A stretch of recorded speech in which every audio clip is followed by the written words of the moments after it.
നമ്മളിന്ന് മൂന്നാമത്തെ ദിവസമാണ്. മൂന്നാമത്തെ ദിവസം നമ്മൾ മഹാരാഷ്ട്ര ബോർഡർ കയറാൻ പോവുകയാണ്. അപ്പോൾ ജിയോയുടെ പമ്പിൽ കയറി നമ്മൾ ഫുൾ ടാങ്ക് എണ്ണ അടിച്ചപ്പോൾ നമുക്ക് കിട്ടിയ ഗിഫ്റ്റാണ് മുണ്ട്. ഗിഫ്റ്റ് എന്ന് പറഞ്ഞപ്പോൾ ഏതാണ്ട് വലിയതായിട്ടാണ് പറഞ്ഞ് ചെന്നേ, പക്ഷേ കിട്ടിയത് ഇതാണ്. ഉള്ളതാവട്ടെ, ഫ്രീ ആയിട്ട് കിട്ടിയതല്ലേ. ദിവസത്തെ പരിപാടി എന്ന് വെച്ചാൽ വണ്ടി മഹാരാഷ്ട്ര ബോർഡർ കയറാൻ പോവുകയാണ്. കർണാടക വഴിയാണ് നമ്മൾ ഗുജറാത്ത് പോകുന്നത്. കർണാടക, മഹാരാഷ്ട്ര അങ്ങനെ മഹാരാഷ്ട്രയിൽ ജിയോയുടെ പമ്പി കുളിക്കാനുള്ള സൗകര്യമൊക്കെ ഉണ്ട്. അത്യാവശ്യം വൃത്തിയൊക്കെ ഉണ്ടെന്ന് തോന്നുന്നു, കയറിയില്ല.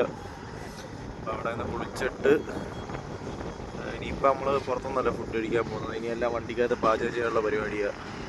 അപ്പോൾ ഈ ബോക്സ് കേട്ടോ, ഈ ബോക്സിനകത്താണ് കിച്ചൻ്റെ സാധനങ്ങളെല്ലാം ഇരിക്കുന്നത്. ഫ്രഷായിട്ട് ബാക്കി വീഡിയോസ് ഇടാം.